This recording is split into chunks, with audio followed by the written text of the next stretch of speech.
আমাদের সমাজে কিছু বেকায়দাপূর্ণ মানুষ আছে যাদেরকে আপনি জিজ্ঞেস যদি করেন যে সাগর না পাহাড় কোনটা ভালোবাসো তুমি, সে উত্তর দিবে সাগর পাহাড় দুটোই ভালোবাসি। এখন আপনি তার জন্য কি সমাধান দিবেন? সমাধান আছে আমার কাছে।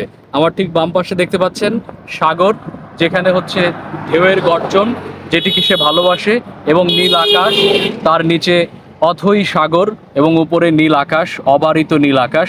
আবার যে আপনার সাগর এবং পাহাড় দুটোই ভালোবাসে, তার জন্য আবার এই ডান পাশে পাহাড়।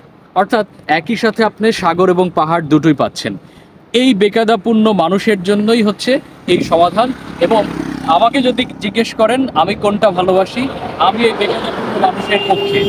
আমি এই নয় যারা সাগর এবং পাহাড় একসাথে ভালোবাসে। এজন্যই আমরা চলে এসেছি কক্সবাজারের টেকনাফের এই মেরিন ড্রাইভে, যেখানে সাগর এবং পাহাড় দুটোই আমার ডান এবং বাম দুপাশেই কিন্তু দেখা যায়। এজন্য আপনাদেরও আমন্ত্রণ, চলে আসুন কক্সবাজারের এই টেকনাফের মেরিন ড্রাইভ এই রাস্তাতে। সবাই ভালো থাকবেন।